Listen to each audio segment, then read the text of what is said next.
আজকের আলোচনার বিষয় how to get closer to Allah.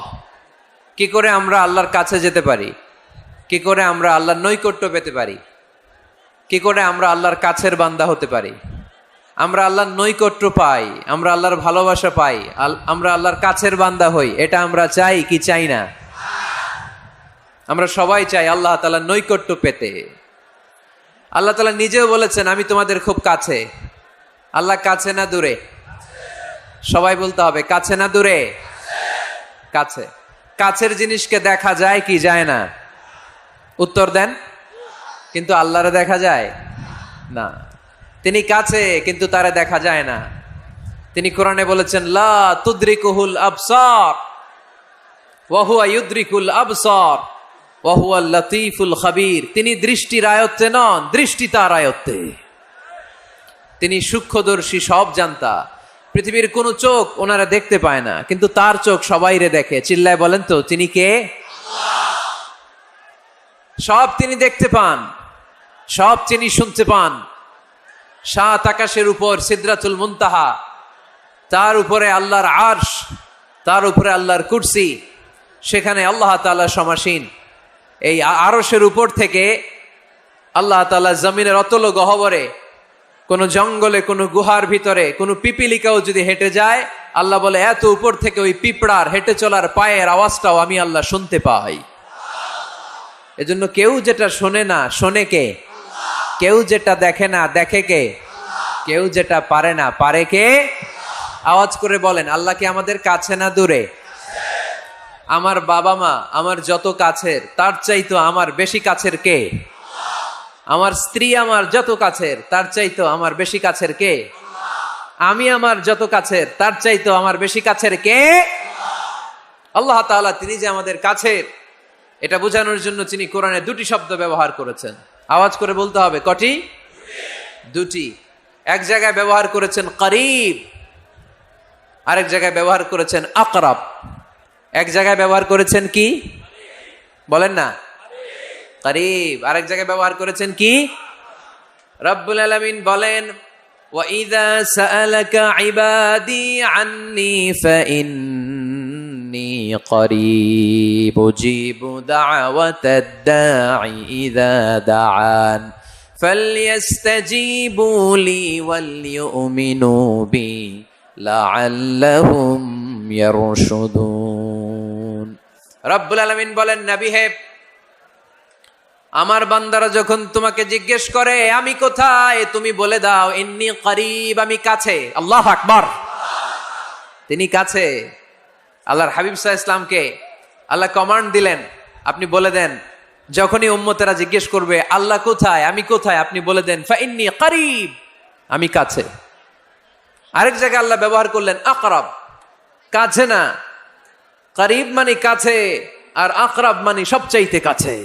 The closest one, the most closest one, সবচাইতে কাছে। ওয়া নাহনু আকরাবু ইলাইহি মিন হাবলিল ওয়ারিদ। তোমার পেছনে যে স্পাইনাল কর্ড, শির দ্বারা, ব্যাকবোন, মেরুদণ্ড, যেটা আমাদের দেহের একেবারে মাঝখানে, আল্লাহ বলে আমি ওইটারও কাছে। কোন কোন মুফাসসিরিন ইকরাম বলেন আমাদের যে খাদ্যনালী আর শ্বাসনালী, এটা আমার ঘাড়ের যত কাছে, আমার আল্লাহ আমার তার চাইতেও বেশি কাছে। তার মানে এই আয়াত দ্বয় থেকে আমরা বুঝতে পারলাম আল্লাহ দূরে নন, তিনি আমাদের কাছে। তিনি আমাদের কাছে, ডাকলেই তিনি সাড়া দেন। সুবহানাল্লাহ পড়েন। ভায়া হয়ে তার কাছে যাওয়া লাগে না, মিডিয়া হয়ে যাওয়া লাগে না। আমার সাথে দেখা করতে হইলে কত ভায়া হয়ে আসা লাগে, পাওয়া যাচ্ছে না। চেয়ারম্যান সাহেবের সাথে দেখা করতে হইলে কত অ্যাপয়েন্টমেন্ট নেওয়া লাগে। এমপি সাহেবের সাথে দেখা করতে হইলে এত ব্যস্ত মানুষ, পাওয়া যাচ্ছে না, ঘুরে ফিরে তারপরে যেতে হয়। প্রধানমন্ত্রীর কথা বললে তো আর সুযোগই নাই, মাসের পর মাস বসে থেকেও এত ব্যস্ত মানুষ পাওয়া যাবে না, ঠিক কি না? ডোনাল্ড ট্রাম্পের যদি অ্যাপয়েন্টমেন্ট নিতে চান কি অবস্থা হবে? পাওয়া যাবে? কথা বলেন। কিন্তু আল্লাহরে পাইতে হইলে অ্যাপয়েন্টমেন্ট লাগে। আওয়াজ করে বলতে হবে মুসলমান, আল্লাহরে কাছে পেতে সিরিয়াল লাগে? আল্লাহ বলে ডাক দিলেই আমার আল্লাহ আমার ডাকে সাড়া দেয়। চিল্লায় বলেন ঠিক কিনা? এজন্য বুখারীর বর্ণনায় বিশ্বনবী বললেন ফাইন যাকারানি ফি নাফসি যাকারতুহু ফি নাফসি। আমার বান্দা যদি আমারে একা একা ডাকে, মুহূর্তের মধ্যে আমি আমার বান্দারেও একা একা ডাকতে শুরু করে দেই। ফাইন যাকারানি ফি নাফসি, যাকারতুহু ফি নাফসি, আমার কোন বান্দা যদি আমারে একা একা স্মরণ করে, আমি আমার বান্দারে একা একা স্মরণ করি। সুবহানাল্লাহ কইতে পারলেন না? ওয়া ইন যাকারানি ফি মালাইন যাকারতুহু ফি মালাইন খায়রিম মিনহু, আর আমার বান্দা যদি আমাকে একা একা স্মরণ না করে বিশাল মহাসমাবেশে স্মরণ করে, তাহলে আমি আল্লাহ তাআলা আমার আরশে ফেরেশতাদেরকে নিয়ে এর চেয়ে বড় মহাসমাবেশ করে আমার বান্দারে স্মরণ করি। ওয়া ইন তাকাররাবা ইলাইয়া বিশিবরিন তাকাররাবতু ইলাইহি যিরাআন, আমার বান্দা যদি আমার দিকে 1 বিঘত আসতে চায়, আমি আমার বান্দার দিকে 1 হাত এগিয়ে যাই। আপনি 1 হাত আল্লাহর কাছে যেতে চাইলে আল্লাহ 1 হাত এগিয়ে যায়। ওয়া ইন তাকাররাবা ইলাইয়া যিরাআন তাকাররাবতু ইলাইহি বাআন, আমার কোন বান্দা যদি আমার দিকে 1 হাত এগিয়ে আসে, আমি আমার বান্দার দিকে 2 হাত এগিয়ে যাই। ওয়া ইন আতানি ইয়ামশি আতাইতুহু হারওয়ালা, আমার বান্দা যদি আমার দিকে হেঁটে হেঁটে আসতে চায়, আমি আমার বান্দার কাছে যাওয়ার জন্য দৌড়ে দৌড়ে ছুটে যাই। এজন্য আওয়াজ করে বলতে হবে, আল্লাহ কাছে না দূরে? আরো জোরে, কাছে না দূরে? দ্য মোস্ট ক্লোজেস্ট ওয়ান, সবচাইতে কাছে। চাইলে আমরা আল্লাহর কাছে যেতে পারি। তাই আজকের এই চমৎকার দুপুরে আমরা জেনে যাওয়ার চেষ্টা করব কিভাবে আমরা আল্লাহর কাছের হতে পারি, কি করে আল্লাহর নৈকট্য পেতে পারি, কি করে আল্লাহ তাআলার মুকাররাবিন বান্দাদের অন্তর্ভুক্ত হতে পারি।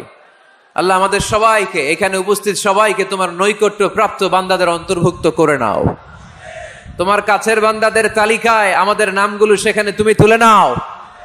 আমরা যেন এমন কাজ করতে পারি যেই কাজ তোমার কাছের বান্দায় আমাদেরকে রূপান্তরিত করে। আমরা আওয়াজ করে পড়বো আমিন। তাহলে আমরা আল্লাহকে কাছে পেতে চাই, আল্লাহর নৈকট্য পেতে চাই। আমরা আজকে জেনে যেতে চাই কি কাজ করলে আল্লাহর নৈকট্য পাওয়া যায়, কি কাজ করলে আল্লাহর কাছে যাওয়া যায়। 2টা সোর্স থেকে জানবো। কয়টা সোর্স? এক হচ্ছে কোরআন, আরেক হচ্ছে সুন্নাহ।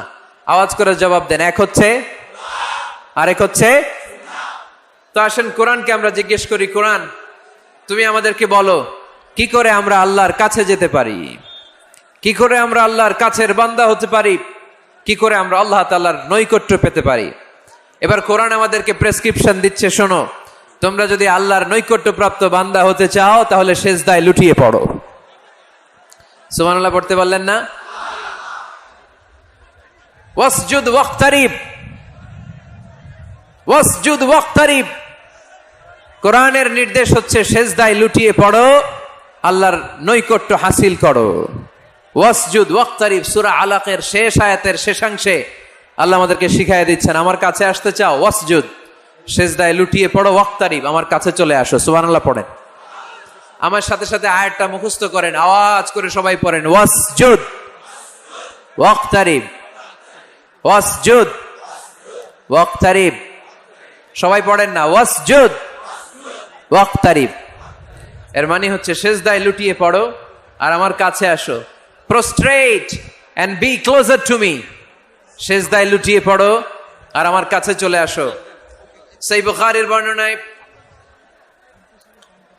আল্লাহর হাবিব সাল্লাল্লাহু আলাইহি ওয়াসাল্লাম বললেন, আকরাবু মা ইয়াকুনুল আবদু মির রাব্বিহি ওয়া হুয়া সাজিদুন ফাআকসিরু ফীহি দুআ। বান্দা যখন সেজদায় লুটিয়ে পড়ে তখন বান্দা আল্লাহ তাআলার সবচেয়ে কাছে চলে যায়। ফাআকসিরু ফীহি দুআ, তাই তোমরা বেশি বেশি দোয়া করো। এজন্য সেজদায় পড়ে কি করবেন? কথা বলেন, আরো জোরে বলেন, সেজদায় কি করবেন? সেজদায় নত হও, অশ্রু ছাড়ো, প্রভুর শরণে হৃদয় গাড়ো। সেজদায় নত হও, অশ্রু ছাড়ো, প্রভুর শরণে হৃদয় গাড়ো। প্রাণ খুলে সব ব্যথা বলো প্রভুকে, বলো প্রভুকে।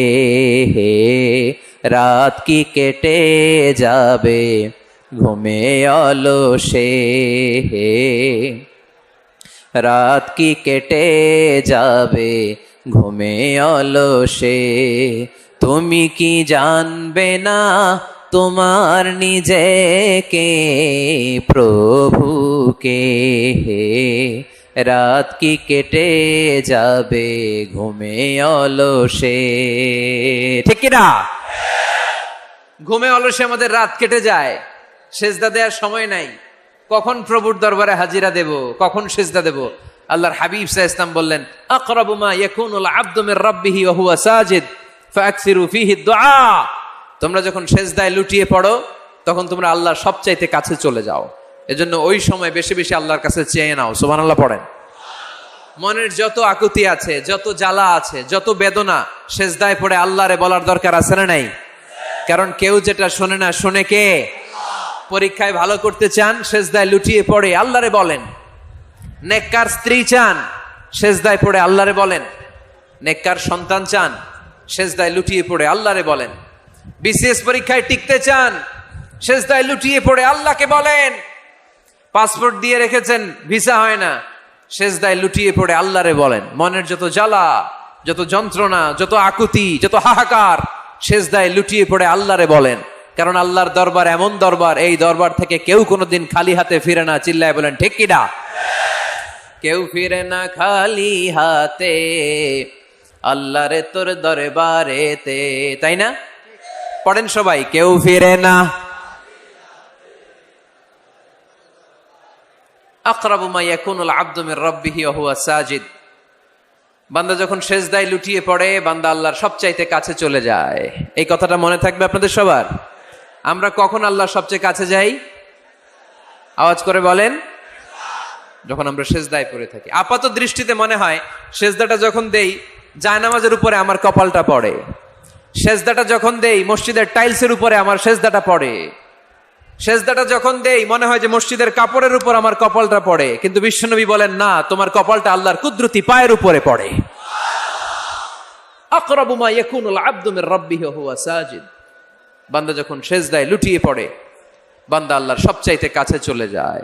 তাহলে কোরআন আমাদেরকে জানালো, যদি আল্লাহর প্রিয় হতে চাও সেজদায় লুটিয়ে পড়ো। আল্লাহর প্রিয় হতে চাইলে কি করব? আওয়াজ করে বলেন, কি করতে হবে? আল্লাহর হাবিব সাল্লাল্লাহু আলাইহি ওয়াসাল্লাম লম্বা সময় ধরে রাতে সেজদায় পড়ে থাকতেন। আল্লাহর হাবিব সাল্লাল্লাহু আলাইহি ওয়াসাল্লামের সাহাবারা সব সময় লম্বা লম্বা রুকু দিতেন, লম্বা লম্বা সেজদা দিতেন। কিন্তু আমরা রুকুর মধ্যে তাড়াহুড়ো করি, সেজদা দিতে যে তাড়াহুড়ো করি, এরকম আছে না নাই? নিমসার এলাকায় এরকম কেউ নাই আলহামদুলিল্লাহ। আপনারা তাড়াহুড়ো করেন? করবেন না আমার ভাইয়েরা। There is no rushing in salah. সালাতে তাড়াহুড়ো নেই। There is no hastiness in salah. সালাতে কোনো তাড়াহুড়ো নেই। সল্লু সালাতান মুআদ্দি'। এমন ভাবে নামাজে দাঁড়াবেন মনে করবেন এটাই হতে পারে আমার জীবনের শেষ নামাজ। ঠিক কি না? Perform the salah as if this is your last and final prayer.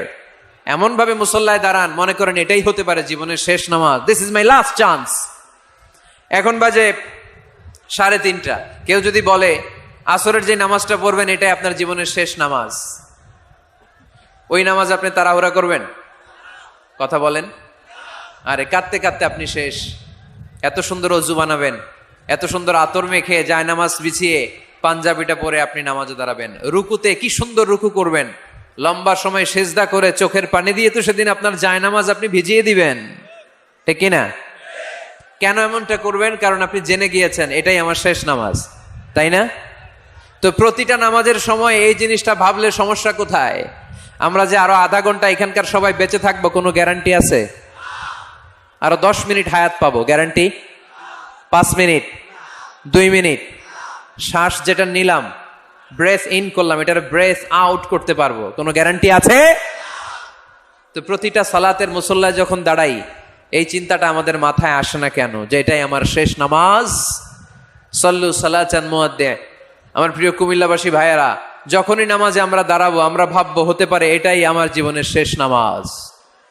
এটাই জীবনের, ভাবা যাবে? আর লম্বা চূড়া রুকু করবেন, লম্বা সেজদা করবেন, রুকুতে পিঠটা সোজা রাখবেন।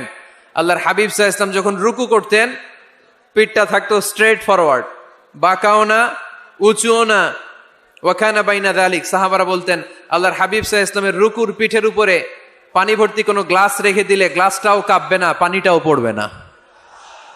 তার মানে বাঁকা ছিল পিঠ, তাই না? কি ছিল? সোজা। আবার আল্লাহর হাবিব সাল্লাল্লাহু আলাইহি ওয়াসাল্লাম বললেন, সবচেয়ে বড় চোর যে নামাজে চুরি করে। সাহাবারা বললেন, কাইফা ইয়াসরিকু ফিস সালাহ, নামাজে কেমনে চুরি করে? আল্লাহর হাবিব সাল্লাল্লাহু আলাইহি ওয়াসাল্লাম বললেন, ইয়াসরিকু ফি রুকুইহি ওয়া সুজুদিহি, রুকু সেজদায় চুরি করে। এরকম নামাজ চোর আছে না নাই? রুকু থেকে সোজা হয়ে দাঁড়িয়ে কয়েক সেকেন্ড আপনি রিল্যাক্স করবেন। প্রথম সেজদা দিয়ে আপনি সোজা হয়ে বসে কয়েক সেকেন্ড রিল্যাক্স করবেন। কি করবেন? রিল্যাক্স। আওয়াজ করে পড়েন সবাই, রিল্যাক্স। নামাজে তাড়াহুড়ো নাই, সালাত হচ্ছে মেডিটেশন, রিল্যাক্স। এক সেজদা দিয়ে বসে আপনি রিল্যাক্স করবেন ধীরস্থির ভাবে, এরপরে দ্বিতীয় সেজদায় যাবেন। অনেকে সেজদা প্রথমটা দিয়ে কোন রকম মাথাটা তুইলেই আবার সেজদায় দৌড় মারে, আছে না নাই? রুকু থেকে স্ট্রেট ফরওয়ার্ড দাঁড়ানোর কথা, দাঁড়িয়ে 1-2 সেকেন্ড রিল্যাক্স করার কথা, ওইটা না করে রুকু থেকে কোন রকম মাথা তুলেই আবার সেজদায় দৌড় মারে, এরকম ডাকাত আছে না নাই? এরাই সালাত চোর। আমরা যেন নামাজ চোরের খাতায় নিজেদের নাম না চলি, আমরা যেন বেশি বেশি আল্লাহর সেজদা দেই। তাহলে কোরআন আমাদেরকে জানালো, আমরা যদি আল্লাহর কাছে যেতে চাই কি করতে হবে? বইলা গেছি, খাইয়া ফালাইছি, আওয়াজ করে বলেন কি করবেন? আল্লাহর হাবিব সাল্লাল্লাহু আলাইহি ওয়াসাল্লাম সব সময় লম্বা লম্বা সেজদায় পড়ে থাকতেন। আল্লাহর নবীর সাহাবারা সব সময় লম্বা লম্বা সেজদায় পড়ে থাকতেন। আল্লাহ বলেন, তারাহুম রুকআন সুজদা। আপনি দেখবেন আল্লাহর নবীর সাহাবারা আবু বকর, ওমর, উসমান, আলী রাদিয়াল্লাহু তাআলা আনহুম আজমাইন, তাদের স্বভাব ছিল বিপদে পড়লেই লম্বা লম্বা সেজদায় পড়ে যেতেন। এক সাহাবী এসে বললেন, ইয়া রাসূলুল্লাহ আল্লিমনি আমালান ইযা আমিলতুহু ইউদখিলুনিল জান্নাহ, আপনি আমারে এমন একটা আমল শিখায়া দেন যে আমল করলে আল্লাহ আমারে জান্নাতে ঢুকায় দিবে। আল্লাহর হাবিব সাল্লাল্লাহু আলাইহি ওয়াসাল্লাম বললেন, আলাইকা বিকাসরাতি সুজুদ, তোমার উচিত বেশি বেশি আল্লাহর জন্য সেজদায় লুটিয়ে পড়া। বেশি বেশি সেজদায় লুটিয়ে পড়লে ওই সেজদাকারীর জন্য জান্নাতকে ওয়াজিব করে দেয় কে? কিয়ামতের ময়দানে আল্লাহ বলবেন, ও আমার বান্দারা, আমারে সেজদা দিয়ে দেখা। কারা কারা দুনিয়াতে সেজদা দিয়েছিলি, আজকে এই কিয়ামতের ময়দানে আমারে সেজদা দিয়ে দেখা। আমরা যারা দুনিয়ার বুকে সেজদা দিয়েছি, আমরা আল্লাহু আকবার বলে সেজদায় লুটিয়ে পড়ব।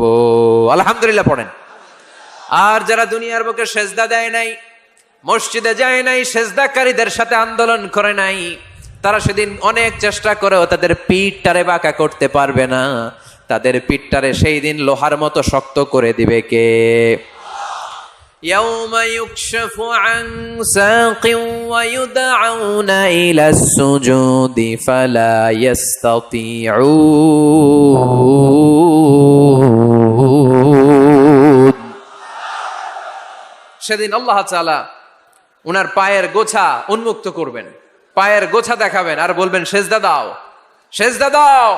কারা দুনিয়াতে সেজদা দিয়েছো এখনই টের পাওয়া যাবে। আমরা আল্লাহু আকবার বলে সেজদায় লুটিয়ে পড়বো, কিন্তু যারা দুনিয়ায় সেজদা দেয় নাই, এরা অনেক চেষ্টা করো, পিঠটারে বাঁকাই করতে পারবে না। সেজদা তো দূরের কথা, এদের পিঠটারে লোহার রডের মতো শক্ত করে দিবে কে? এই দুনিয়াতে আমরা খালি চোখে যা দেখি সব কিছু সেজদা করে কারে?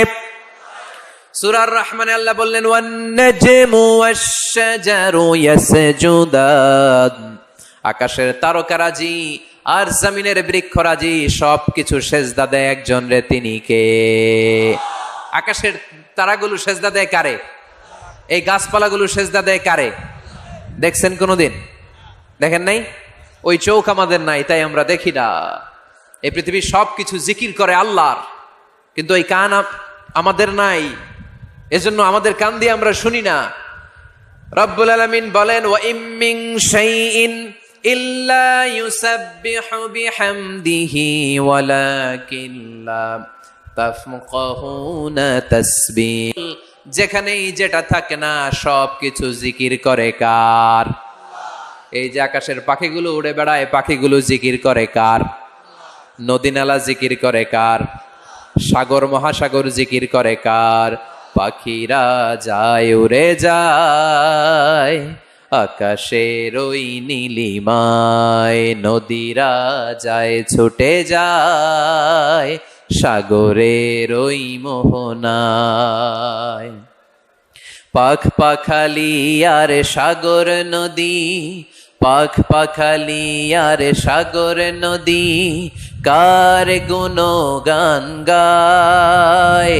আল্লাহু আল্লাহ, আল্লাহু আল্লাহ, আল্লাহর গুণগান গায়। সবাই পড়েন, আল্লাহু আল্লাহ, আল্লাহু আল্লাহ, আল্লাহর গুণগান গায়। সুবহানাল্লাহ পড়েন। ওয়া ইম মিন শাইইন ইল্লা ইউসাব্বিহু বিহামদিহি ওয়ালাকিন লা তাফকাহুনা তাসবিহাহুম। পৃথিবীতে যা দেখো খালি চোখে সব কিছু আল্লাহর তাসবিহ পড়ে, সব আল্লাহর জিকির করে, সব আল্লাহর সিজদা দেয়। ওয়ান নাজমু ওয়াশ শাজারু ইয়াসজুদান, আকাশের তারা, দুনিয়ার বৃক্ষরাজি সিজদা দেয় একটা সত্তাকে, তিনি কে? অস্ট্রেলিয়ায় একটা শহর আছে সিডনি, সিডনিতে একটা জঙ্গল আছে, ওই জঙ্গলে একটা গাছ মানুষের মতো করে টু দ্য ডাইরেকশন অফ কিবলা, কেবলামুখী হয়ে এখনো রুকু দিয়ে আছে। সুবহানাল্লাহ পড়তে পারলেন না আওয়াজ করে?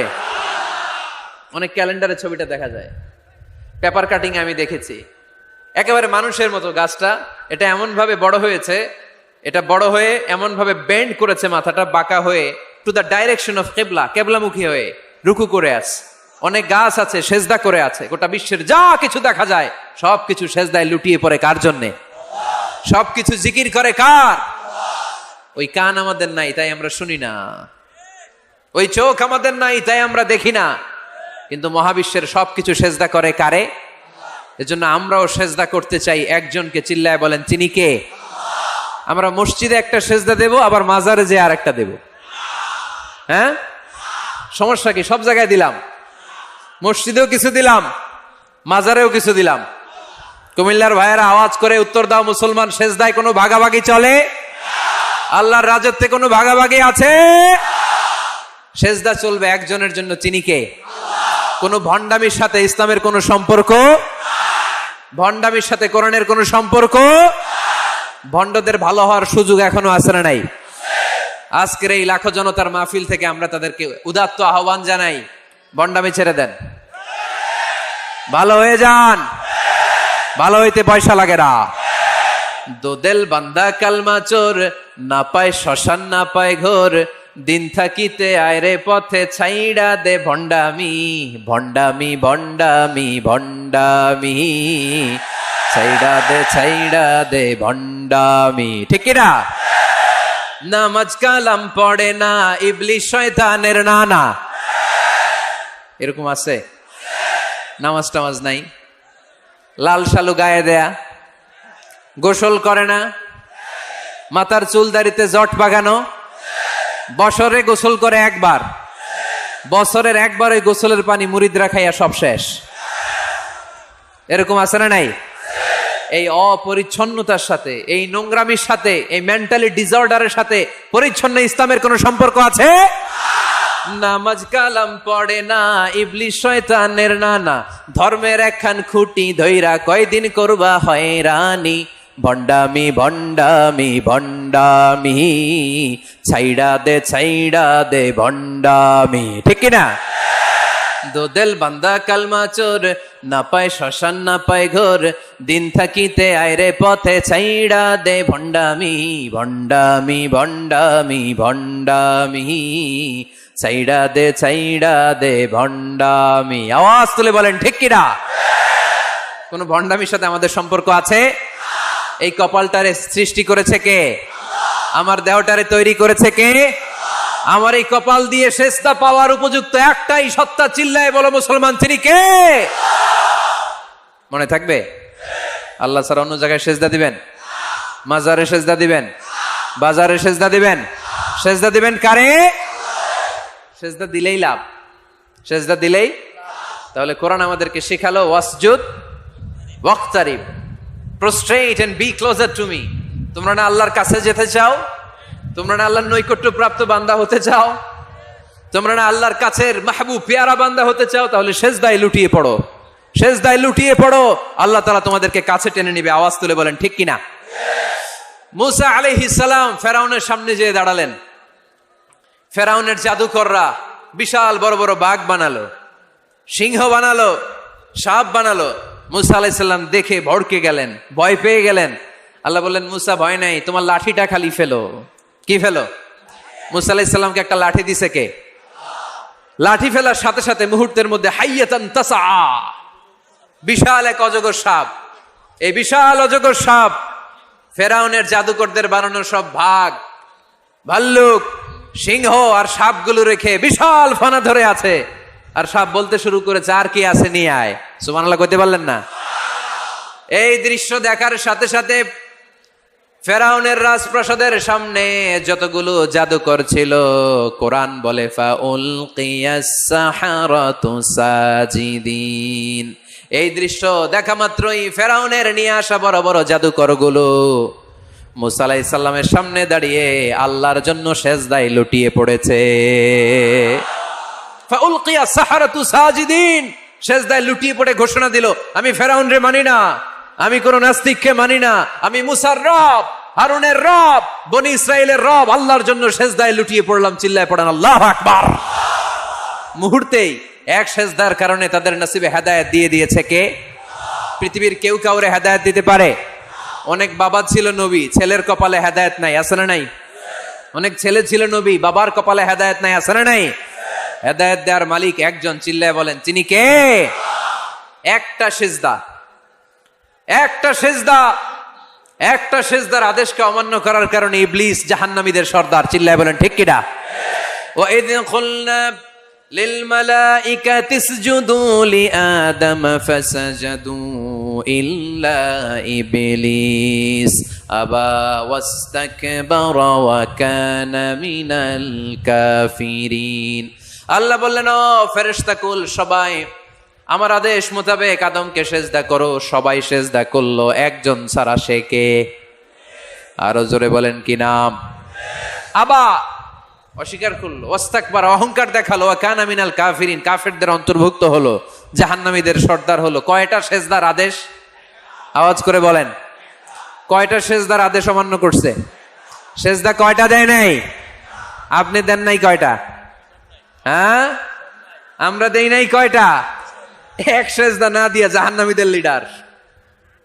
আমরা সেজদা মিস করছি কয়টা? কয়টা? মুসলমান সেজদায় লুটিয়ে পড়তে হবে একজনের খুশির জন্য, তিনি কে?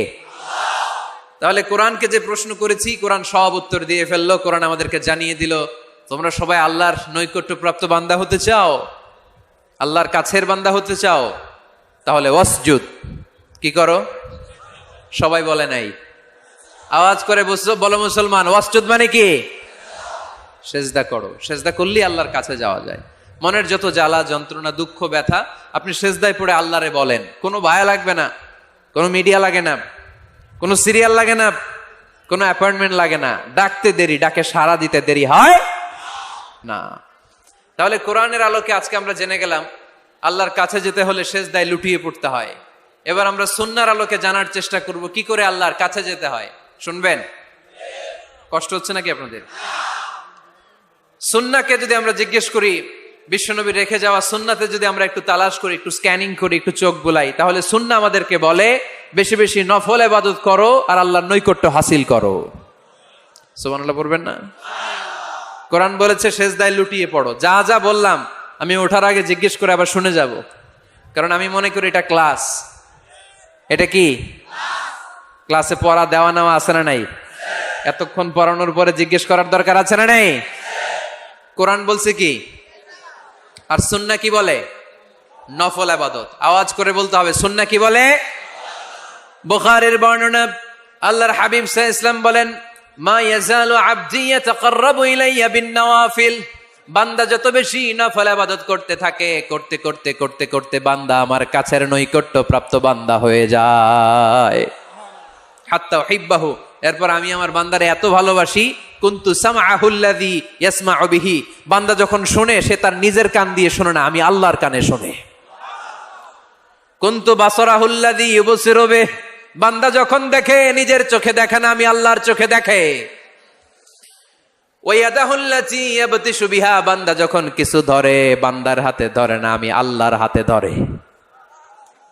ওয়ারিজলাহুল্লাতী ইয়ামশি বিহা, বান্দা যখন হেঁটে যায় ওর নিজের পায়ে হাঁটে না, কেমন যেন আমি আল্লাহর পায়ে হাঁটে। আওয়াজ করে বলতে হবে আল্লাহু আকবার। মানে আল্লাহ বুঝাতে চাইলেন আমি তখন তার কান হয়ে যাই, আমি তখন তার চোখ হয়ে যাই, আমি তখন তার হাত হয়ে যাই, আমি তখন তার পা হয়ে যাই, আমার আর তার মাঝে আর কোনো ফারাক থাকে না, সে আমার একেবারে নিকটে চলে আসে। আওয়াজ করে পড়েন সুবহানাল্লাহ।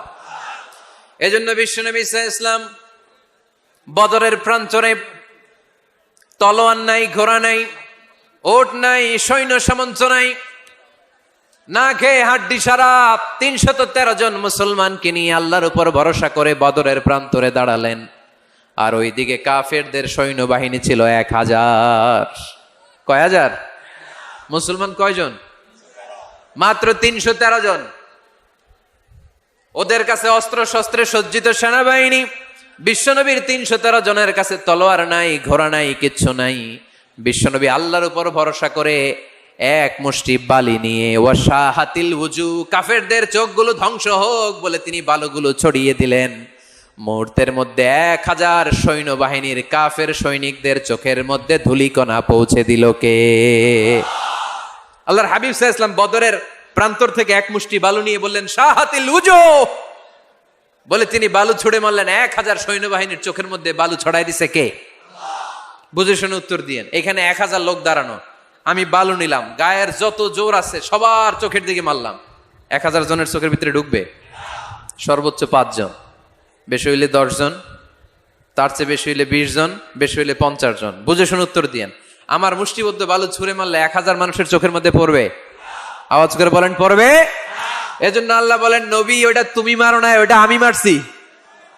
সুবহানাল্লাহ নাই? আল্লাহ বিশ্বনবীরে ডেকে বলেন ওমা রামাইতা ইয রামাইতা ওয়ালাকিন্নাল্লাহা রামা। নবী হে, বালু তুমি ঠিকই তোমার হাতে নিয়েছো, কিন্তু আমি আল্লাহ নিজ দায়িত্বে 1000 কাফেরের চোখের ভেতরে বালুগুলো পৌঁছে দিয়েছি।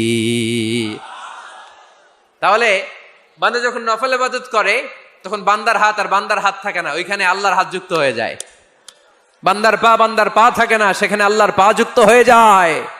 বান্দা যখন দেখে নিজ চোখে দেখে না, আল্লাহর দৃষ্টিশক্তি সেখানে যুক্ত হয়ে যায়। চিল্লায় বলেন ঠিক কি না? এজন্য নফল ইবাদত করতে রাজি আছেন তো? সুনানে তিরমিজির বর্ণনায় আল্লাহর হাবিব সাল্লাল্লাহু আলাইহি ওয়াসাল্লাম বললেন হাদিসে কুদসি, কিয়ামতের দিন বান্দার যখন ফরজে ঘাটতি হবে, কিসে ঘাটতি হবে? ফরজে। আল্লাহ পাক বলবেন উনজুরু হাল্লি আবদি মিন তাতাওয়ু, ও ফেরেশতারা দেখো তো আমার বান্দা নফল করছে কিনা। ফরজে যেহেতু তার ঘাটতি, দেখো তো আমার বান্দার কোনো নফল ইবাদত আছে কিনা। ফেরেশতারা বলবে আছে। আল্লাহ বলবেন তাহলে ফরজ গুলার যেহেতু ঘাটতি, নফল থেকে কিছু এনে ফরজে বসাই দিয়ে এগুলোর ফরজ বানায় দাও। এজন্য নফল ইবাদতের দরকার আছে না নাই? ফরজ তো করাই লাগবে, এটা কম্পালসারি, এটার মাফ নাই, এটা অব্লিগেটরি। নফল করে আল্লাহর কাছে যাওয়া যায়। নফল হচ্ছে ওভার টাইম। নফল ইবাদত কেমন? আওয়াজ করে বলেন। তাহলে কোরআনের আলোকে আমরা জানলাম যে আল্লাহর কাছে যেতে হলে কি করতে হয়? সেজদা দিতে হয়। আর সুন্নাহর আলোকে আমরা জানলাম আল্লাহর কাছে যেতে হলে কি করার মাধ্যমে কাছে যেতে হয়? আওয়াজ করে বলেন। নফল ইবাদত করতে রাজি আছেন সবাই? সবচাইতে শ্রেষ্ঠ নফল ইবাদত হচ্ছে কোরআনের তেলাওয়াত, ঠিক কিনা? আল্লাহর হাবিব সাল্লাল্লাহু আলাইহি ওয়াসাল্লাম বললেন নফল ইবাদতের মাধ্যমে আল্লাহর কাছে যেতে চাও, নৈকট্যপ্রাপ্ত বান্দা হতে চাও, আফদলুল ইবাদাতি তিলাওয়াতুল কোরআন। সবচাইতে যত নফল ইবাদতের লিস্ট হতে পারে, এই লিস্টে র্যাঙ্কিং এ 1 নাম্বার থাকবে কোরআনের তেলাওয়াত। এই কোরআন তেলাওয়াত করতে রাজি আছেন তো? আমার হাতে যে কিতাবটার নাম কি? সবাই বলতে পারেন নাই? আওয়াজ করে বলেন তো কিতাবটার নাম। এই কিতাবে ভুল আছে? সন্দেহ আছে? সংশয় আছে? এটা আলোর পথ দেখায়। এই কিতাব মানুষকে মানুষের মতো মানুষ বানায়, ঠিক কিনা? গরুর পেট থেকে বেরোলে ওটা গরু, ছাগলের পেট থেকে বেরোলে ওটা ছাগল হয়, মানুষের পেট থেকে বেরোলে ওটা মানুষ হয় না, ওটার মানুষ বানাইতে হয়। মানুষ বানানোর জন্য কোরআন পড়ার দরকার আছে না নাই? তাহলে নফল ইবাদত করে আমরা আল্লাহর নৈকট্য পেতে চাই। 1 নাম্বার যে ইবাদতের কথা আপনাদেরকে শোনালাম সেটা হচ্ছে কোরআনের তেলাওয়াত। রাজি আছেন সবাই? ফজরের পরেই এই নিমসার এলাকায়, এই কুমিল্লা এলাকায় কোরআনের সুমধুর বাণীতে আমাদের গ্রামগুলো মুখরিত থাকতে হবে। আওয়াজ করে বলেন ঠিক কিনা? একটা সময় ছিল আমার বাংলার 68,000 গ্রাম থেকে ফজরের পর কোরআনের ধ্বনি শোনা যেত। 68,000 গ্রাম থেকে মক্তবগুলো থেকে আল্লাহর বাণী শোনা যেত। কিন্তু এখন নানা ষড়যন্ত্রের কবলে পড়ে আমাদের মক্তব বন্ধ হচ্ছে, আমাদের কোরআন তেলাওয়াত থেমে যাচ্ছে। কোরআনের তেলাওয়াত কশিন কালেও থামায় দেওয়া যাবে না, চিল্লায় বলেন ঠিক কিনা? রোজ সকালে শুনতাম আগে আল কোরআনের বাণী রে, আল কোরআনের বাণী, এখন শুনি সারে গামার দীপ্ত ফ্যান ফেনানি। ধর্মপ্রাণ মুসলমান আজকাল হয়েছে মডার্ন, ধর্মপ্রাণ ধর্মপ্রাণ আমরা বড়ই ধর্মপ্রাণ, নামাজ রোজার কিছু নাই, ভুলেও ধরি না কোরআন, ধর্মপ্রাণ ঠিক কিনা? প্রতিদিন কোরআন শিখায় যে তার পকেট যায় ফাঁকা রে, তার পকেট যায় ফাঁকা, সপ্তাহে 2 দিন গান শিখায় যে নেয় তো 1000 টাকা। ধর্মপ্রাণ মুসলমান আজকাল হয়েছে মডার্ন, ধর্মপ্রাণ ধর্মপ্রাণ আমরা বড়ই ধর্মপ্রাণ, নামাজ রোজার কিছু নাই, ভুলেও ধরি না কোরআন, ধর্মপ্রাণ। আমরা কি এমন ধর্মপ্রাণ হতে চাই? ফজরের পর আমাদের সিলেবাস কি? কোরআন তেলাওয়াত। আওয়াজ করে সবাই বলেন, ফজরের সালাতের পরে আমাদের প্রতিটি পরিবারে প্রতিটি ঘরের সিলেবাস কি? তাহলে কোরআন তেলাওয়াত করব। 2 নাম্বার তাহাজ্জুদের সালাত পড়ব। কিসের নামাজ? হুজুর ফজরই পড়তে পারি না। ফজরই যে ফজর পড়ে তার জন্যই না তাহাজ্জুদ, ঠিক কিনা? ফজরই তো পড়তে পারি না, তাহাজ্জুদ করব কখন? তাহাজ্জুদ পড়লে আপনার মর্যাদা বাড়ায় দিবে কে?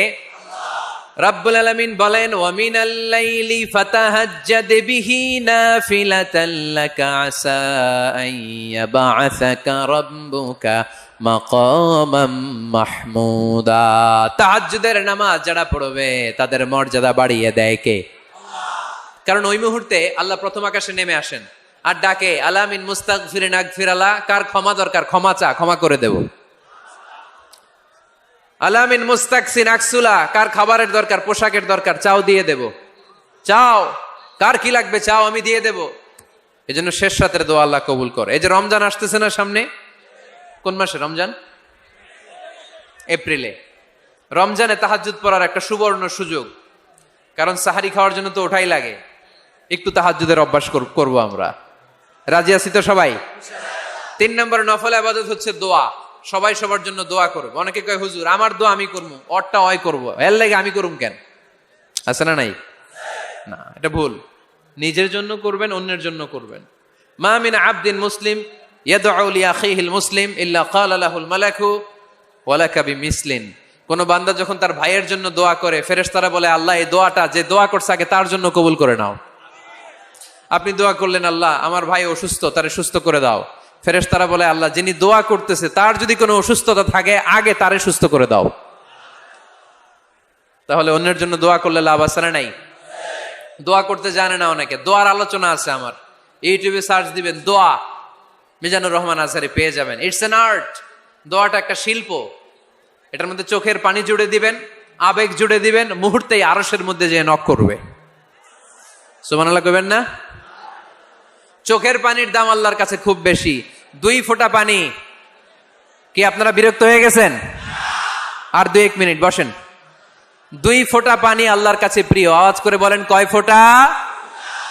2 ফোঁটা। এক হচ্ছে জিহাদের ময়দানে রক্তের ফোঁটা, আরেক হচ্ছে অনুতপ্ত বান্দার চোখের পানির ফোঁটা। অনুতপ্ত বান্দা যখন অনুতপ্ত হয়ে কাঁদে, তার চোখের পানি চোখ বেয়ে নাকের ডগাবে মাটিতে পড়ার আগেই ওই বান্দার সব গুনাহ আল্লাহ মাফ করে দেয়। তাহলে প্রথমে কোরআন তেলাওয়াত, তারপর তাহাজ্জুদের নামাজ, তারপরে দোয়া, 4 নম্বরে জিকির। জিকির নফল ইবাদত, ঠিক কিনা? জিকির করতে করতে এই স্টেজের উপরে উঠে যাবেন আপনারা সবাই। পারবেন কারা কারা? হাত তোলেন। কত বড় সাহস দেখছেন? আমার উপরে বলে লাফায় উঠবে। বাঁশ আছে এই জায়গায়, বাঁশ। হ্যাঁ, না এটা করবেন না, কারণ ফাযকুরুল্লাহ কামা আল্লামাকুম, জিকির ওইভাবে করো যেভাবে আল্লাহ শিখিয়েছেন। আল্লাহ কিভাবে শিখিয়েছেন? ওয়াযকুরু রাব্বাকুম ফি নাফসিক। দেখেন জিকির করার পদ্ধতি কোরআন থেকে শুনেন। মনে মনে করো, তাদাররুআন সবিনয়ে করো, খাইফাতান ভীত বিহবল চিত্তে করো, দুনাল জাহারি মিনাল কওল, অনুচ্চ স্বরে, বেশি আওয়াজ করে লাফালাফি করো না। এটা হচ্ছে জিকির করার পদ্ধতি। জিকির করার পদ্ধতি আল্লাহর হাবিব শিখালেন, আহাব্বুল কালামি ইলাল্লাহি আরবাআ, আল্লাহর কাছে সবচেয়ে প্রিয় কথা কয়টি? 1 নাম্বার সুবহানাল্লাহ, 2 নাম্বার আলহামদুলিল্লাহ, 3 নাম্বার লা ইলাহা ইল্লাল্লাহ, 4 নাম্বার আল্লাহু আকবার। এর চেয়ে শ্রেষ্ঠ জিকির আর হতে পারে? আবার আল্লাহর হাবিব সাল্লাল্লাহু আলাইহি ওয়াসাল্লাম বললেন, মান ক্বালা লা ইলাহা ইল্লাল্লাহ দাখালাল জান্নাহ, একবার লা ইলাহা বলে যে মরতে পারবে তার জন্য জান্নাত ওয়াজিব করে দিবে কে? আল্লাহ। এই জিকিরগুলো করবেন হাতের গিড়ায়, আঙ্গুলের গিড়া আছে না, ডান হাত তুলেন তো, এরকম গিড়াগুলো দেখান তো আমারে, এইভাবে সুবহানাল্লাহ সুবহানাল্লাহ সুবহানাল্লাহ, এটা সুন্নাত, পাওয়া যাবে? আব্দুল্লাহ ইবনে আমর ইবনুল আস বলেন, রাআইতু রাসূলুল্লাহি সাল্লাল্লাহু আলাইহি ওয়াসাল্লাম ইয়াকিদু তাসবিহা বিয়ামিনি, আমি নিজ চোখে আল্লাহ রাসূল সাল্লাল্লাহু আলাইহি ওয়াসাল্লামকে ডান হাতের গিড়াতে এরকম তাসবিহ পড়তে দেখেছি। সুবহানাল্লাহ পড়েন, নীরবে নিঃশব্দে জিকির করবেন। হ্যাঁ, এটা ঠিক। তালিমের জন্য একটু আওয়াজ করে প্রয়োজনে মাঝে মাঝে জিকির করা যায়, যেমন এইভাবে পড়েন, সুবহানাল্লাহ আলহামদুলিল্লাহ লা ইলাহা ইল্লাল্লাহ সুবহানাল্লাহ লা ইলাহা ইল্লাল্লাহ মুহাম্মাদুর রাসূলুল্লাহ সাল্লাল্লাহু আলাইহি ওয়াসাল্লাম। এই যে আপনাদেরকে এখন আমি তালিম দিলাম, এই তালিমের উদ্দেশ্যে সুন্দরভাবে অল্প আওয়াজে জিকির করা যায়, কিন্তু চিৎকার চেঁচামেচি করে, আমার দিকে তাকান, এদিকে তাকান, চিৎকার চেঁচামেচি করে লাফালাফি করে জিকির করা যাবে? জিকির করতে করতে প্যান্ডেলের বাঁশের মাথায় ওঠা যাবে? যিনি জিকির পরিচালনা করতেছেন ওনার ঘাড়ে ওঠা যাবে? যাবে? আল্লাহর হাবিব সাল্লাল্লাহু আলাইহি ওয়াসাল্লাম জিকির করতেছেন, আবু বকর ওমরে ফারুক বসা, আবু বকর রাদিয়াল্লাহু জিকির করতে করতে আল্লাহ রাসূলের ঘাড়ে। হাদিসে আছে না এগুলা? কথা কয় না। আল্লাহর হাবিব সাল্লাল্লাহু আলাইহি ওয়াসাল্লাম তাসবিহ পড়তেছেন, ওমরে ফারুক জিকির করতে করতে ইশকের ঠেলায় আল্লাহর নবীর কান্দে। গোটা বিশ্বের কোন হাদিসের কিতাবে এই পন্থায় জিকির দেখানো যাবে? কোরআনের কথা শুনেন, ফাযকুরুল্লাহ কামা আল্লামাকুম, ওইভাবে আল্লাহর জিকির করো যেমন করে আল্লাহ তোমাদের শিখিয়েছেন। কোন হাদিস দেখাতে পারবেন যে আবু বকর রাদিয়াল্লাহু তাআলা আনহু জিকির করতে করতে, আরব দেশে সৌদিতে ছিল খেজুর গাছ, জিকির করতে করতে খেজুর গাছের আগায়, ওমরে ফারুক খেজুর গাছের আগায়, এগুলো পেলেন কোথায়? কেন এগুলো করেন? আল্লাহর হাবিব সাল্লাল্লাহু আলাইহি ওয়াসাল্লাম না, আল্লাহর হাবিব সাল্লাল্লাহু আলাইহি ওয়াসাল্লাম যেভাবে জিকির শিখিয়েছেন আমরা ওইভাবে করব। বরকত দিবে কে? 5 নাম্বার নফল ইবাদত, দান খয়রাত করব। রাজি আছেন? গোপন দান, গোপন দান আল্লাহর রাগ কমায় দেয়। কোনো কারণে আমার রব যদি আমার উপর রেগে থাকে, আমি গোপন দান করলে ওই রাগটা মুহূর্তে ঠান্ডা হয়ে যায়। আল্লাকা সিররুন ইনদাল্লাহ বাইনাকা আনতা ওয়া বাইনাল্লাহ, আল্লাকা সাদাকাতুন তাখফা লা ইয়ালামুহা ইল্লাল্লাহ, আল্লাকা সিররুন ইনদাল্লাহ বাইনাকা আনতা ওয়া বাইনাল্লাহ, আল্লাকা সাদাকাতুন তাখফা লা ইয়ালামুহা ইল্লাল্লাহ। সুবহানাল্লাহ পড়েন। তোমার আর তোমার রবের এমন কোন গোপন বিষয় আছে নাকি যেটা তুমি আর তোমার রব ছাড়া কেউ জানে না? তুমি জীবনে এরকম গোপন দান করছো নাকি যেটা আল্লাহ ছাড়া কেউ দেখেনি? ওই দানটা আল্লাহ পছন্দ করে। সর্বশেষ কথা বলি, শেষ কথা, মানুষকে খাওয়াবেন। মানুষকে কি করবেন? খাওয়ানোর চেয়ে ভালো নফল ইবাদত আছে? কি করবেন? খাইবেন। কি করবেন? খাওয়াতে রাজি আছেন তো? কিয়ামতের দিন আল্লাহ তাআলা বলবে, এই বনি আদম, আমি তোমার কাছে খাবার চাইছিলাম, তুমি আমারে খাবার দাও নাই। বনি আদম বলবে, আল্লাহ আপনি যদি খাবার চাইতেন খাবারের বস্তা নিয়ে যাইতাম। আল্লাহ তাআলা বলবেন, এই যে না খেয়ে থাকা পথ শিশুগুলো, শীতের রাতে শুয়ে থাকা না খেয়ে থাকা শিশুগুলো খাবার চেয়েছিল, তুমি খাবার দাও নাই, ওদেরকে খাওয়ালেই আমি আল্লাহকে খাওয়ানো হয়ে যেত। এজন্য মানুষকে খাওয়াবেন। রাজি আছেন তো? সম্মানিত ভাইয়েরা, আমি স্টেজ থেকে, আমি এমপি সাহেবকে নিয়ে স্টেজ থেকে ওঠার আগে কে কে উঠবেন? হাত তোলেন, ধরে কিল দেন কয়েকটা। আচ্ছা শোনেন, জি সংক্ষিপ্ত মোনাজাত হবে, আসরের আজান এখনই হবে, তার আগে 1-2 মিনিট এমপি সাহেব আপনাদের কাছে দোয়া চাইবেন। 1 মিনিট সালাম দিবেন।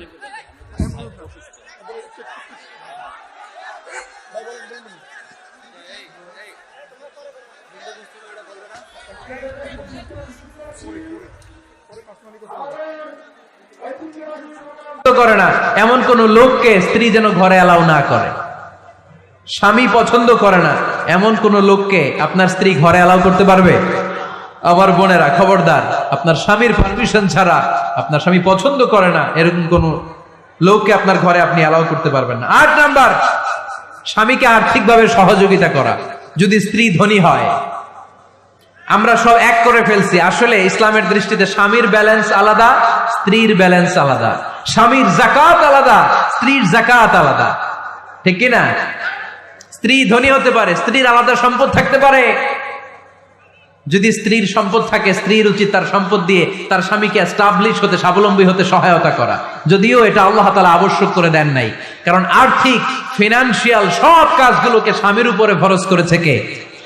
ফিনান্সিয়ালি 1 টাকা খরচ করা, 1 টাকার দায়ভার নেওয়া কোন স্ত্রীর উপরে আল্লাহ আবশ্যক করে নাই। তারপরেও স্ত্রী যদি ধনী হয়, স্ত্রীর যদি জায়গা জমি থাকে, সম্পদ থাকে, তাহলে স্ত্রীর উচিত তার স্বামীকে স্বাবলম্বী হতে সহযোগিতা করা, ঠিক কিনা? আমরা মডেল হিসেবে আম্মাজান খাদিজা রাদিয়াল্লাহু তাআলা আনহার জীবনের দিকে যদি তাকাই, তাহলে দেখবো উনি অনেক মহিয়সী গরিয়সী একজন ব্যবসায়ী নারী ছিলেন। আম্মাজান খাদিজা রাদিয়াল্লাহু তাআলা আনহা ওনার ব্যবসায় স্টাফ হয়ে বিশ্বনবী ওনার সাথে পরিচিত হলেন। বিশ্বনবীর আমানতদারিতায় মুগ্ধ হয়ে আম্মাজান খাদিজা বিশ্বনবীরে বিয়ের প্রস্তাব দিলেন। আম্মাজান খাদিজা রাদিয়াল্লাহু তাআলা আনহার সাথে বিশ্বনবীর যখন বিয়ে হয়ে যায়, বিয়ের পরে আম্মাজান খাদিজা বলেন, ও বিশ্বনবী, আমার যত সম্পদ আছে, আমার ব্যবসায়ের যত মালামাল আছে, যত সম্পদ আছে, সব আমি আপনার পায়ের সামনে এনে রেখে দিলাম। আপনি দিয়ে দিলাম, সব সম্পদ আপনারে আমি দিয়ে দিলাম।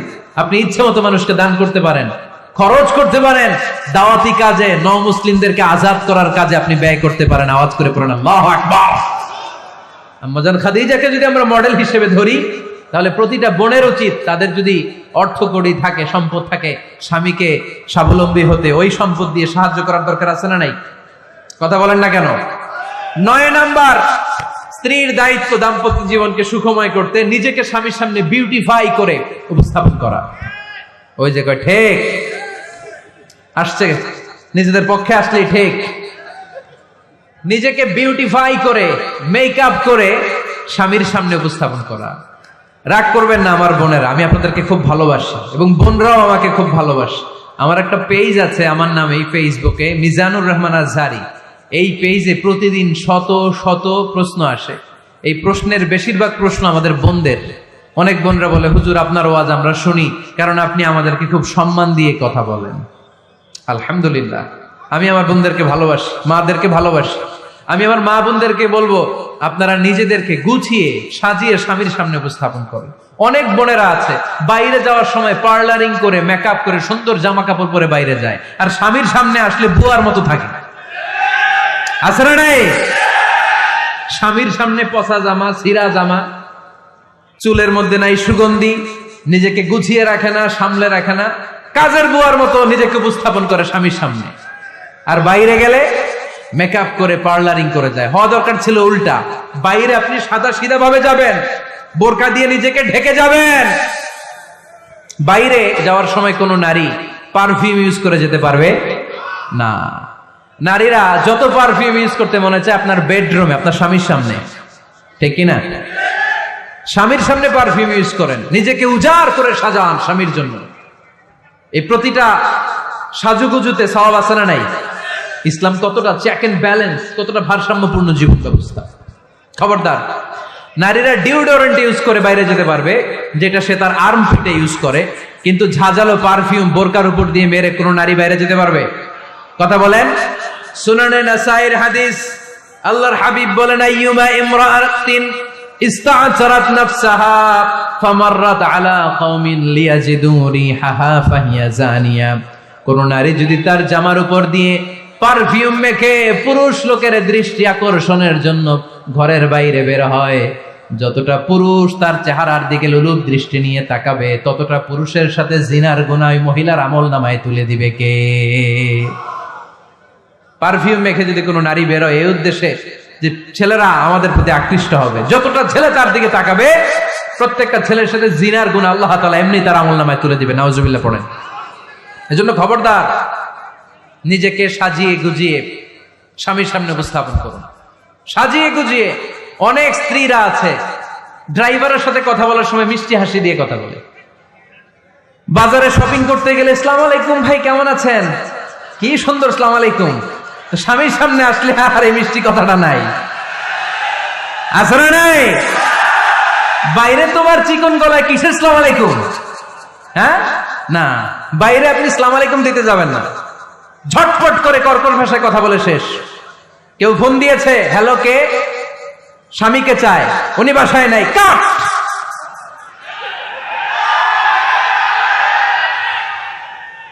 কারে চান? আপনার হাজবেন্ডের, নাই, কাট। মিষ্টি মিষ্টি আসসালামু আলাইকুম আসসালামু আলাইকুম বলা যাবে নাকি? খবরদার, খবরদার। বাজার করতে গেলে কি মিষ্টি হাসি, দোকানে গেলে কি মিষ্টি আলাপ, ড্রাইভারের সাথে কি সুন্দর কথা, সিএনজি ওয়ালার সাথে কি সুন্দর আলাপ, আর ঘরে আসলেই চেহারাটা এরকম করে রাখে, আছে না নাই? ঘরে আসলেই স্বামীর সাথে খিটখিটে মেজাজ। না বোনেরা, উল্টো করে ফেলছেন আপনি। বরং স্বামী ছাড়া অন্যদের সাথে কথা শর্টকাটে সারবেন, যাতে কোনো ফিতনা চলে না আসে। চিল্লায় বলেন ঠিক কিনা? আর নিজেকে স্বামীর জন্য উজাড় করে সাজান, পার্লারিং করেন, বিউটিফিকেশন করেন, মেকআপ করেন, বেডরুমে পারফিউম মাখেন, নিজেকে উজাড় করে স্বামীর জন্য সাজান। সওয়াব দিয়ে আপনার আমল নামাটারে পূর্ণ করে দিবে কে? বিশ্বনবী যখন সফরে যেতেন, সফর থেকে ফিরে আসার সময় ডিরেক্টলি স্ত্রীর ঘরে যেতেন না। বিশ্বনবী একজনকে ঘরে পাঠিয়ে দিতেন, মদিনার উপকণ্ঠে কিছু সময় অপেক্ষা করতেন আর বলতেন আজকে আমি আয়েশার ঘরে যাব, আয়েশারে যে বলো আমি এসেছি। কয়েক ঘন্টা পরে আয়েশার ঘরে আমি ঢুকবো। সুবহানাল্লাহ পড়েন। স্ত্রীকে সময় দিতেন, কারণ স্ত্রী হয়তো কাজ করে, ঘর গুছায়, ঘেমে থাকতে পারে, তাকে নিজেকে গুছানোর জন্য সময়ের দরকার আছে না নেই? লম্বা সফর শেষ করে, সেই বুখারীর হাদিস, বিশ্বনবী যখন সফর শেষ করে মদিনায় ফিরতেন, ডিরেক্টলি স্ত্রীর কাছে যেতেন না, মদিনার উপকণ্ঠে ওয়েট করতেন এবং বার্তাবাহককে পাঠাতেন যে বলো যে আজকে আমি সফিয়ার ঘরে থাকবো। সফিয়াকে সময় দিতেন 2-1 ঘন্টা, যাতে নিজেকে সাজিয়ে নিতে পারে। সুবহানাল্লাহ পড়ে। এজন্য প্রতিটা স্ত্রীর উচিত, আমার মা বোনেরা যারা আপনার মহিলা প্যান্ডেল থেকে শুনছেন, নিজেকে উজাড় করে স্বামীর জন্য সাজান। আপনার সাজুগুজু বেগানা পুরুষদের জন্য নয়, যে পুরুষদের সাথে দেখা দেওয়া জায়েজ নাই তাদের জন্য নয়, রাস্তার পুরুষের জন্য নয়। আপনার সাজুগুজু, আপনার সৌন্দর্য, আপনার বিউটি সব আল্লাহ তাআলা আপনার স্বামীর জন্য করতে বলেছে। চিল্লায় বলেন ঠিক কিনা? 10 নাম্বার দায়িত্ব, স্বামীর ক্যাপাসিটির বাইরে না চাওয়া। আপনি জানেন স্বামীর বেতন হলো 20,000, আপনি এসে বলা শুরু করছেন, পাশের ঘরের ভাবিরে দেখলাম 25,000 টাকা দামের জামদানি শাড়ি কিনছে, আমারও একটা দিবা। আছে না নাই? আবদারটা হইল? আবদারটা হইছে? আপনি তো জানেন আপনার স্বামীর ক্যাপাসিটি কতটুকু। আমার বোনেরা, আমার মায়েরা, খবরদার, আপনার স্বামীর ভেতরে আপনার জান্নাত, আপনার স্বামীর ভেতরে আপনার জাহান্নাম। আপনার স্বামীর মনকে খুশি রাখতে পারলে জান্নাতের দরজাগুলো আপনার জন্য খুলে দিবে কে? ক্যাপাসিটির বাইরে কিছু চাবেন না। এই 10টা স্ত্রীদের দায়িত্ব। এই 10টা পয়েন্ট যদি কোনো স্ত্রী স্বামীর জন্য এইভাবে স্যাক্রিফাইস করে করে এইভাবে আঞ্জাম দিতে পারে, এই স্ত্রীদের জন্য জান্নাতের দরজাকে খোলা রেখেছে কে? আওয়াজ করে বলতে হবে, খোলা রেখে দিয়েছেন কে? এবার আসবো, আপনাদেরকে ধরবো। এবার আপনাদেরকে নিয়ে আলোচনা। একটা সুখী দাম্পত্য জীবনের জন্য কি সব দায় দায়িত্ব আল্লাহ তাআলা স্ত্রীদেরকে দিয়েছে নাকি? কথা কয় না কেন? এবার ওনারা খুশি হবে, এবার ভাবিরা খুশি হবে মহিলা প্যান্ডেলে। আপনাদের অনেক দায়িত্ব আছে, কারণ বিশ্বে যা কিছু মহান সৃষ্টি চিরকল্যাণকর, অর্ধেক তার করিয়াছে নারী, অর্ধেক তার কাউন্টার পার্ট। আপনারা একে অপরের সহযোগী, স্বামী স্ত্রী একে অপরের সহযোগী। একটা সুখী দাম্পত্য জীবনের জন্য স্বামীর অনেক দায়িত্ব আছে। 1 নম্বর দায়িত্ব হচ্ছে ফ্যামিলির যত ফিনান্সিয়াল দায়িত্ব আছে সব স্বামীর কাঁধে বর্তায়, ঠিক কিনা? কারণ স্বামী হচ্ছে স্ত্রীর কেয়ারটেকার।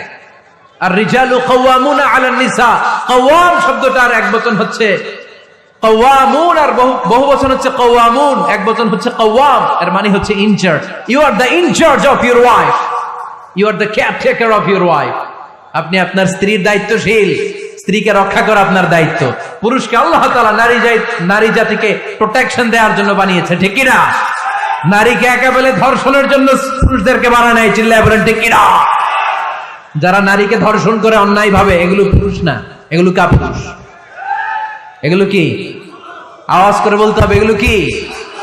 কারণ সুপুরুষ নারীকে প্রোটেকশন দেয়, সুপুরুষ নারীর ইনচার্জ, সুপুরুষ নারীর কেয়ারটেকার হয়ে সামনে দাঁড়ায়, সুপুরুষ নারীর ইজ্জত নিয়ে ছিনিমিনি খেলে না, চিল্লায় বলো ঠিক কিনা?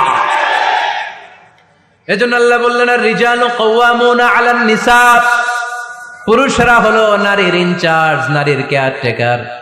একজন স্ত্রীর যত ধরনের আর্থিক খরচাদি ফ্যামিলিতে লাগে, সব খরচ করা স্বামীর জন্য ফরজ করেছে কে? বেসিক্যালি একটা ফ্যামিলিতে স্ত্রীর জন্য স্বামীর 4 ধরনের খরচ করতে হয়, বুঝে নেন আপনাদের দায়িত্ব। 1 নম্বর dowry, you have to pay the dowry, মহারণা দিতে হবে। কি দিতে হবে? মহারণা দেয়া নফল, তাই না? মহারণা দেয়া তো সুন্নত, তাই না? আওয়াজ করে বলতে হবে, মহারণা দেওয়া কি? وآتوا النساء صدقاتهن نحلا فإن طبن لكم عن شيء منه نفسا فكلوه هنيئا مريئا। সুবহানাল্লাহ পড়েন। আল্লাহ বললেন ওয়াতুন নিসা সাদকাতিহিন্না নিহলা, সন্তুষ্ট চিত্তে স্ত্রীর হাতে বিয়ের মহারণা তুলে দাও। ফরজ, মহারণা দিয়ে দিবেন। আমরা মহারণা তো দেই না, তার বিপরীতে যৌতুক নেই। কি নেই? দেখেন কিভাবে ইসলামটাকে আমরা ধ্বংস করলাম, কিভাবে শরিয়ার রুলগুলোকে আমরা ভায়োলেট করলাম। আল্লাহ দিল মহারণা, আমরা ঢুকাইছি যৌতুক। ইসলাম আমাদের জন্য সুন্নাহ সম্মত পদ্ধতি দিয়েছে ওয়ালিমা, আমরা খাই বরযাত্রী। আছে না নাই? আছে না নাই? এজন্য বিয়েতে আমরা যৌতুক নিব না, বরং মহারণা দিব। কি দিবেন? কি দিবেন? যৌতুক চলে মনে হয় নীলফামারীতে খুব। হ্যাঁ চলে, চলে। যৌতুক নেওয়া যাবে? যৌতুক একটা সামাজিক অপরাধ, এটা সামাজিক ব্যাধি। কুকুরের গোশত খাওয়া যত গুনাহ, যৌতুক খাওয়া তার চাইতেও বড় গুনাহ। এর কারণ কুকুরের গোশত খেলে একটা গুনাহ হয়, হারাম খাওয়ার গুনাহ। যৌতুক খেলে 2 গুনাহ, 1 হচ্ছে হারাম খাওয়ার গুনাহ, 2 হচ্ছে শ্বশুর বাড়ির উপরে জুলুমের গুনাহ। কথা বলেন। এজন্য যৌতুকের সাথে আমাদের কোনো সম্পর্ক। বিয়ে করো নাই কারা কারা? হাত তোলো। আওয়াজ করে আল্লাহর ডাক দাও, বলো আল্লাহ আমার বিয়েতে 1 টাকাও যৌতুক খাবো না, তুমি তৌফিক দাও। আমিন। আওয়াজ করে বলতে হবে আমিন। ওয়াদা কিন্তু আমার সাথে হয় নাই, ওয়াদা হয়েছে কার সাথে? খবরদার নীলফামারীর যুবকেরা, খবরদার। তাহলে ফিনান্সিয়াল রেসপন্সিবিলিটি সব আমাদের। 1 নম্বরে মহারণা দেয়া, 2 নম্বরে ফুডিং, খাবারের ব্যবস্থা করা, 3 নম্বরে ক্লোথিং, কাপড়ের ব্যবস্থা করা। ওয়া আলাল মাউলুদি রিজকুহুন্না ওয়া কিসওয়াতুহুন্না বিল মা'রুফ। আল্লাহ বললেন স্বামীর উপরে খাবারের ব্যবস্থা, কাপড়ের ব্যবস্থাকে আমি ওয়াজিব করে দিলাম। সুবহানাল্লাহ পড়ে। 4 নম্বর রেসিডেন্স। 4 নম্বর কি? স্বামী মহারণা দিবে, স্বামী meal, husband will provide the meals, খাবারের ব্যবস্থা করবে। 3 নম্বর husband will provide the costume, পোশাকের ব্যবস্থা করবে। And as well as he will provide the residence for his wife. তার স্ত্রীর জন্য রেসিডেন্সিয়াল একটা এরিয়া করে দিবে। এটা ফ্ল্যাট হতে পারে, এটা সনের ঘর হতে পারে, এটা টিনের ঘর হতে পারে, এটা একান্নবর্তী ফ্যামিলির কোন একটা রুমও হতে পারে, ঠিক কিনা? এজন্য আল্লাহ বলেন আসকিনুহুন্না মিন হাইসু সাকাতুম মিন ওয়াজদিকুম, তোমরা তোমাদের সামর্থ্যের মধ্যে থেকে স্ত্রীর জন্য একটা আবাসিক ব্যবস্থার আয়োজন করে দাও। পড়েন সুবহানাল্লাহ। রেসিডেন্স, আবাসিক একটা ব্যবস্থা করে দিতে হবে। তাহলে এই 4টা ফিনান্সিয়াল দায়িত্ব আল্লাহ কি নারীকে দিয়েছে না পুরুষকে? আওয়াজ করে বলতে হবে, নারীকে না পুরুষকে? এই আর্থিক সব দায় দায়িত্ব পুরুষের। আর্থিক দায় দায়িত্ব ছাড়াও পুরুষের উপর যে দায়িত্ব বর্তায় সেগুলো হচ্ছে নারীর সাথে ভালো আচরণ করা। কি আচরণ করা? আগে সালাম দেওয়া। কি দেওয়া? ভাবিকে সালাম দেন তো আপনারা? সালাম দেন আপনারা? আমি আপনাদেরকে সালাম দিচ্ছি, উত্তর দেন আসসালামু আলাইকুম ওয়া রাহমাতুল্লাহ।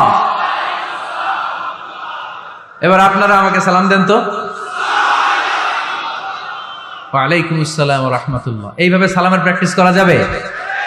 সালামের প্রতিযোগিতা করতে হবে। আপনি আগে দিতে চাইবেন ভাবিরে, ভাবি আগে দিতে চাইবে আপনারে। আপনাদের এই প্রতিযোগিতাটা দেখে দেখেই বাচ্চারা সালাম শিখে ফেলবে, ঠিক কিনা? সালাম মানে শান্তি। সালাম মানে কি? সালামের প্রচলন নাই তো শান্তি আসবে কেমনে? আম্মা জান আয়েশা বলেন, এতগুলো বছর বিশ্বনবীর সাথে আমি মদিনায় সংসার করলাম, একদিনের জন্য বিশ্বনবীরে কোনোদিন আগে সালাম দিতে পারি নাই। বিশ্বনবী আগে আগে সালাম দিয়ে দিতেন, আমরাও আগে আগে সালাম দিব। রাজি আছেন তো সবাই? রাজি আছেন? স্ত্রীদের সাথে কোমল আচরণ করবেন, রূঢ় আচরণ করবেন না।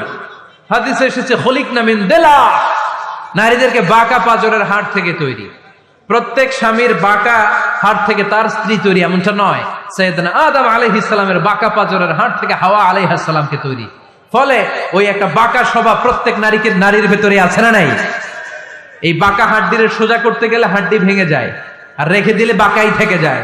এজন্য বিষ্ণু বলেন ফাস্তাউসু বিন নিসাই খায়রা, কোমল আচরণ কর, ভালো আচরণ করো, ভালোবাসার কথা বলেন, স্ত্রীকে ভালোবাসার কথা শোনাবেন। প্রতিদিন কমসে কম স্ত্রীকে 10 বার বলবেন আই লাভ ইউ। কি বলবেন? ওই ছোট ছোট বাচ্চারা কয় আই লাভ ইউ। তোমরা না মিয়া, যারা বিয়ে করছেন তারা, যারা বিয়ে করেছেন ভাবিকে বলবেন, মানে আপনার স্ত্রীকে কি বলবেন? আওয়াজ করে বলেন, কি বলবেন? পারবেন? পারবেন? বলতে পারবেন তো? রিফকাম বিল কাওয়ারির, নারীদেরকে আল্লাহ রাসূল সাল্লাল্লাহু আলাইহি ওয়াসাল্লাম কাচের গ্লাসের সাথে তুলনা করেছেন। কাচের গ্লাস, কাচের বাসন, কাচের তৈজসপত্র যেমনি আস্তে ধরতে হয়, আস্তে রাখতে হয়, নারীদের সাথেও কোমল আচরণ করতে হয়। কাচের গ্লাস আর কাচের তৈজসপত্র যদি জোরে রাখেন যেমনি ভেঙে যায়, নারীদের সাথেও কঠোর আচরণ করলে ঝামেলা আছে না নাই? তাহলে 1 নম্বর দায়িত্ব হচ্ছে আপনাদের ভালো আচরণ করেন, মিষ্টি মিষ্টি কথা শোনান, বলবেন যে তুমি আমার কৈতরী, তুমি আমার পরাণ পাখি, তুমি আমার ময়না পাখি। এই জাতীয় ভালোবাসার আপনারা অনেক জানেন, এগুলো আমি জানি। এই যা যা বলা লাগে সব বলবেন।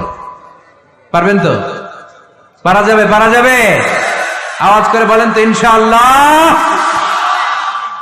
স্ত্রীর ব্যক্তিগত বৈধ কাজের সুযোগ করে দিতে হবে। তার ব্যক্তিগত যে চয়েস, তার ব্যক্তিগত কাজে বাদ সাধতে পারবেন না যদি কাজটা হালাল হয়। অনেক স্বামী সামান্য কাজে ঝগড়া বাঁধে। স্ত্রীর ইচ্ছা হচ্ছে কাঁথা সেলাই শিখা, নকশি কাঁথা সেলাই শিখবে, স্বামী বলে না তুমি ওইটা শিখো, ল্যাঙ্গুয়েজ শিখো, আছে না নাই? স্ত্রী বলে না আমি রান্না শিখবো, ইউটিউবে সুন্দর রান্নার প্রোগ্রামগুলো দেখে আমি রান্না শিখবো, স্বামী বলে না তুমি কম্পিউটার শিখো, আছে না নাই? হালাল কাজে আপনি বাদ সাধবেন না। আম্মা জান আয়েশা রাদিয়াল্লাহু তাআলা আনহা ছোট্ট কাপড়ের পুতুল দিয়ে সাথীদেরকে নিয়ে ঘরে খেলতেন। বিশ্বনবী একদিন আম্মা জান আয়েশাকে নিষেধ করে নাই। আওয়াজ করে পড়েন সুবহানাল্লাহ।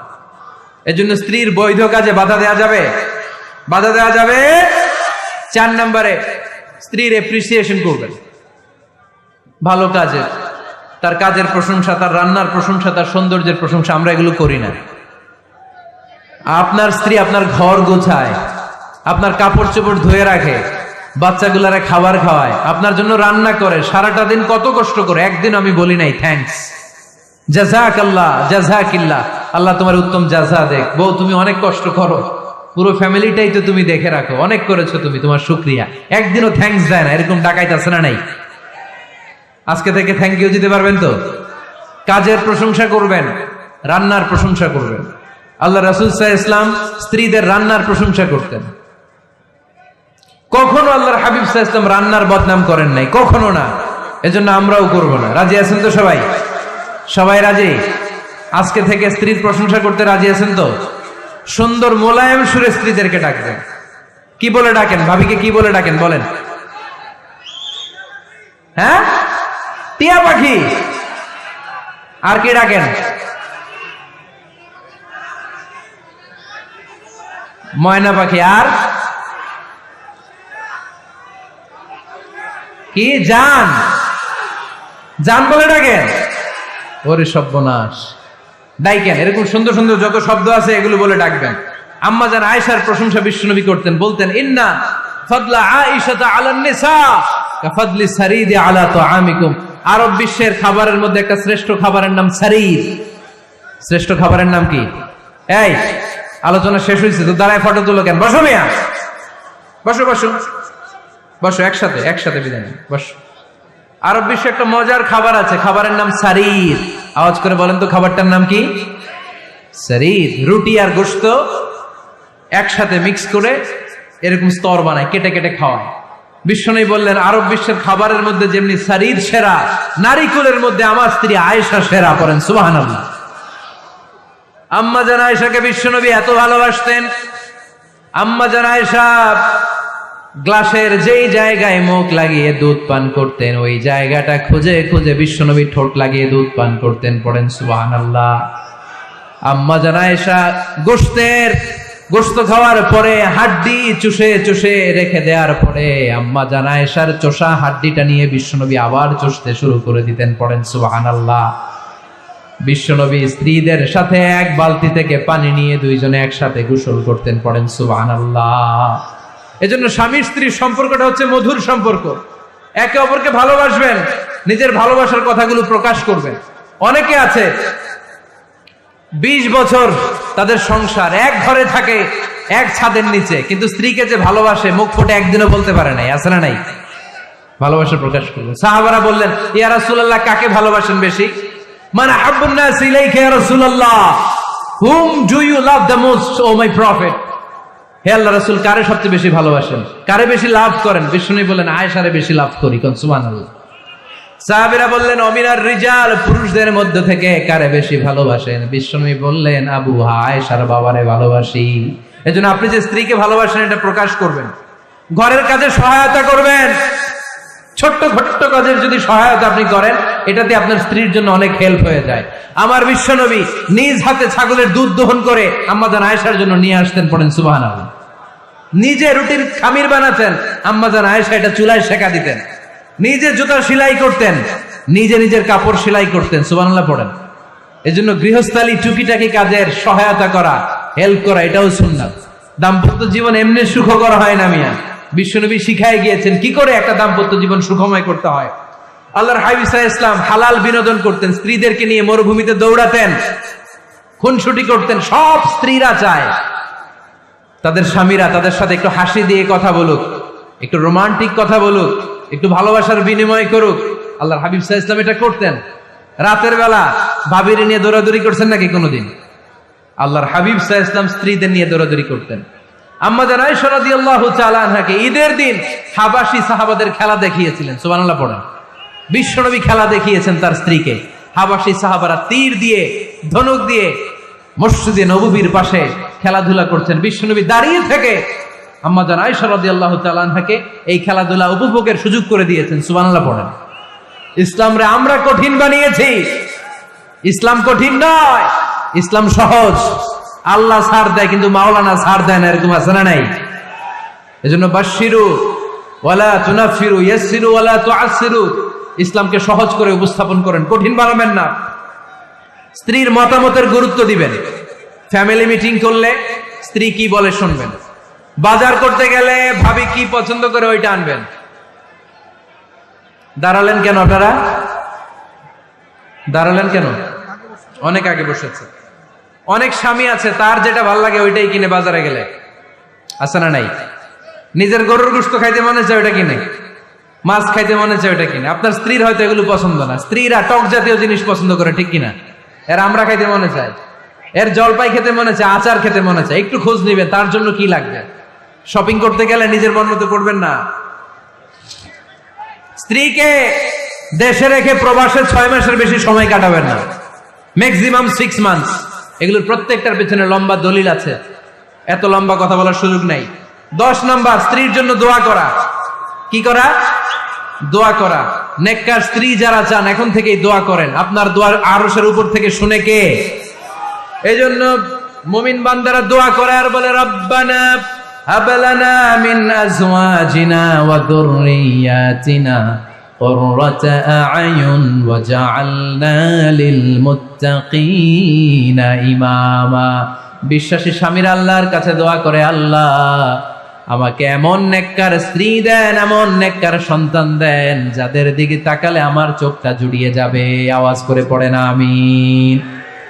এই 10টা দায়িত্ব যদি কোনো স্বামী পালন করে, আর 10টা স্ত্রীর যে দায়িত্ব যদি স্ত্রী পালন করে, এই ফ্যামিলিটারে জান্নাতি ফ্যামিলি বানায় দিবে কে? আমাদের দাম্পত্য জীবন সুখী হোক, সমৃদ্ধ হোক, জান্নাতি আমেজে ভরপুর হোক, আমরা চাই কি চাই না? নীলফামারী সহ আল্লাহ গোটা বিশ্বের সব মুসলমানদের ফ্যামিলি গুলার তুমি জান্নাতি ফ্যামিলি বানাও। আমাদের দাম্পত্য জীবনটাকে তুমি সুখময় সমৃদ্ধময় করো, আমরা সবাই পড়ি আমিন। আপনারা যারা দীর্ঘ সময় ধরে আজকের এই প্রোগ্রামে উপস্থিত থেকে প্রোগ্রামকে সার্থক করেছেন, আমি সবার শুকরিয়া জানাই।